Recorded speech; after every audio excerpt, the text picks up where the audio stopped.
We're live, Cliff. Hey guys, Cliff Pirch here. Today I stopped by the Big Bite Baits crew and got a whole tour of the factory, got to see some stuff, and we were going to talk about a couple of soft plastics that I use a lot. One of them, I really use the Finesse Worm a lot. This is the little 6-inch Finesse Worm in Tilapia or Tilapia Magic. It's a good natural green pumpkin color, but it's got some purple and blue flake and black. It's just a really good clear water color. You know, for off-color water, a lot of times I might just go with a straight black, or I've even got a black blue that I really like. But this is how I like to rig a jig head worm or a shaky head. I really like just the straight round head. The Finesse Worm jig head is my favorite ones. You know, a lot of folks like the one with the spiral screw in. And you know, that one works well, and then you've got the other one that's got kind of the mushroom head on it, where it's got, you know, the flat bottom underneath. That one works well too. But this one's my favorite one, just the straight round one where I can slide the worm up the shank of the hook, and I just feel like that's my best hookup, and it could be just personal preference, but I really like that one for the best hookup. You can see this was a little smaller one, but it's a used one. I've beat it up pretty bad, hitting rocks and stuff with it. But it's a good way to rig your Finesse Worm where it's weedless. You know, I can fish. First of all, I like fishing it around a hard bottom, so it's mostly going to be rocks and some sand. That's when I'm going to be going with a jig head worm. You know, if it's grass and weedy, you know, I might be thinking more Texas rig setup. But so that's my first point about fishing the jig head. But because there's going to be some brush, you might be fishing around docks and things like that. I do like the weedless setup. That's still going to give me some freedom to get through some cover. And but I really like this style of jig head for my hookup ratio. It's a good way to not only get them hooked but catch them. You know, you can get bites all day long, but the whole key is making sure you get them in the boat. And I use a medium heavy rod. You know, pretty heavy action for that. It's a heavy action Phoenix, and still going light line. You know, most of the time I'm 8 to 10 pound fluorocarbon leader on there. But that's my jig head worm setup. Okay. Again, the 6-inch Finesse Worm from Big Bite. These guys. You know, it's just a great little Finesse worm, and there's nothing that catches more fish than just a finessey jig head worm like that. Okay. So that's one of my favorites. It works everywhere. Like I said, mainly non-weedy cover, but any reservoirs or places where you've got rock, sand, hard bottom, that's a good place for that. Around docks, it's fantastic. Boat ramp, you know, might be concrete, might be road beds. Things like that. Those are all good locations to be fishing that kind of stuff. Okay, I have a question here. They're wondering what exactly jig head we're using here. So this one happens to be the 1/4 ounce Finesse Worm jig head. Yep. And I like quarter. Quarter gives you the most feel to your bait. But I've also got 3/16 on this one, and that's kind of a good go between. Sometimes folks will go all the way down to the 1/8 ounce, and when you're getting bit on the fall, you know, maybe on a bluff wall or something like that, sometimes the 1/8 ounce is the way to go, or around docks where you're trying to get that real slow fall. Most of the time I'm going to go 3/16. I just kind of shoot right down the middle. But you know, like I said, if you got some wind or you got to go a little heavier line, you know, the 1/4 is great. You know, and you can go down as far as the 1/8 ounce. So Okay. that's it's good all over the country. Good way to get bites, and you can catch big ones on it. It does, you know, it will get a big bite. You know, if you're getting bites, you got a chance to catch the right one anyway. So that's something I use a lot. Awesome. So what's this other rig you brought for us? So this is a little beefier setup, and I've got the Big Bite, the big creature bait. This is the bigger one, and I like to use a wide gap. I've got a big wide gap hook, so I'm going with a 4/0 or a 5/0 heavy wire, big wide gap hook.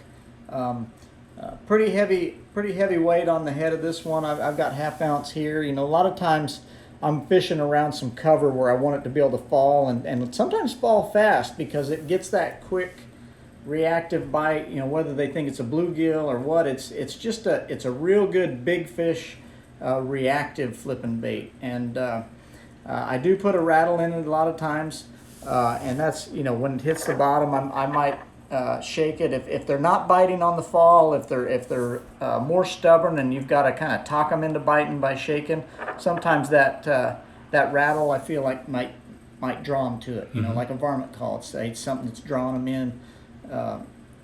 Gets their attention. So I do add a rattle quite a bit, and it's great. It's great bait for flipping. I flip it at home a lot in big trees, but anytime you've got vegetation, trees, stuff like that, and year round. But just after the spawn, or spawn to post spawn, is fantastic. Fall is also great. Fall and early winter.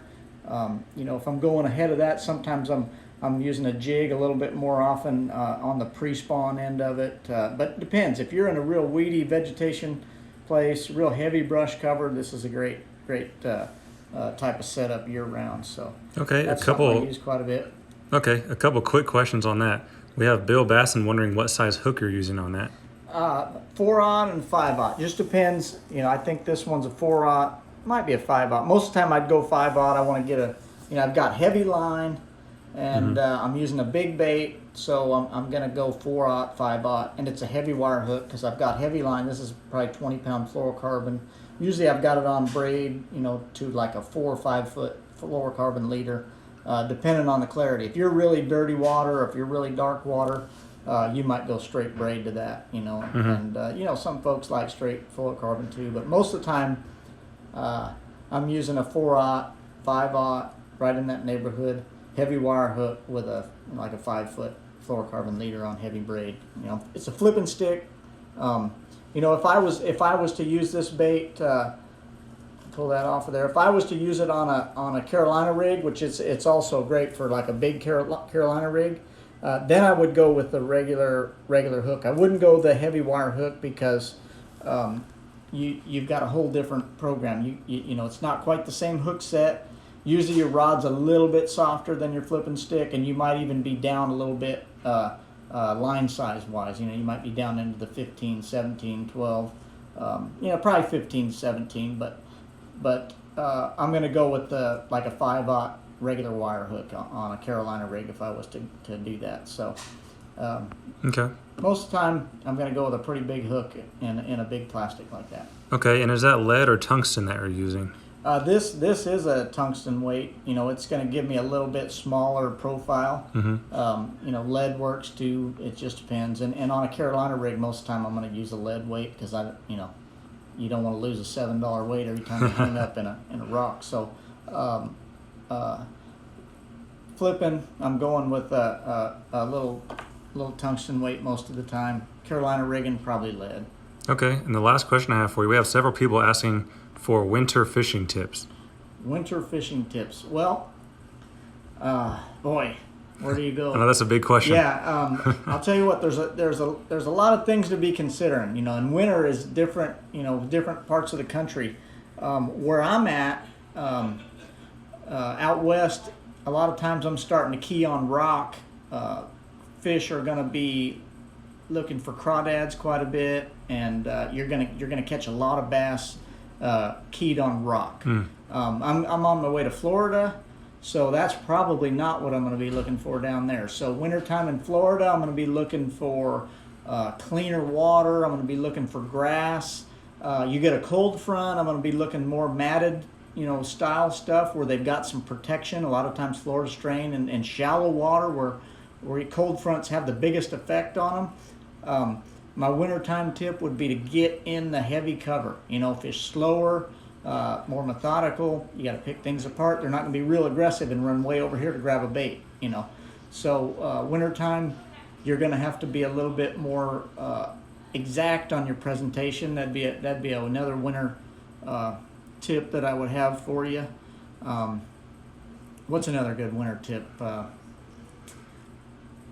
Be looking on places where where the fish are going to be more outside. You know, not that there won't be fish way back if you've got some warm water running in, or if you've got some shad or some herring that are going shallow in pockets at night. You know, that's a whole different ball game.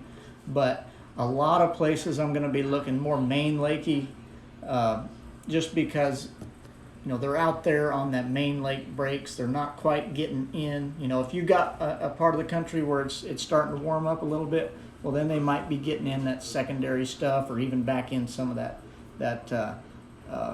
shallower back type stuff. And again, you know, wherever you're at, if you're on a herring lake, yeah, they're going to be in some shallow cuts. You're gonna have a whole different program. If you're in a weedy lake, you know, down south or Florida, somewhere like that, you know, where deep water is 4 feet, well, you know, you're going to be looking for different stuff. So just depends on where you're at in the country, I guess.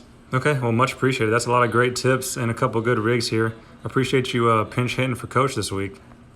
Well, that's a hard act to follow. But if Les isn't here, at least I'm filling in for him. But yeah, I don't claim at all to replace the coach. So, but it was a good day to be here. I really enjoyed touring the factory, learned lots of stuff, and got to see.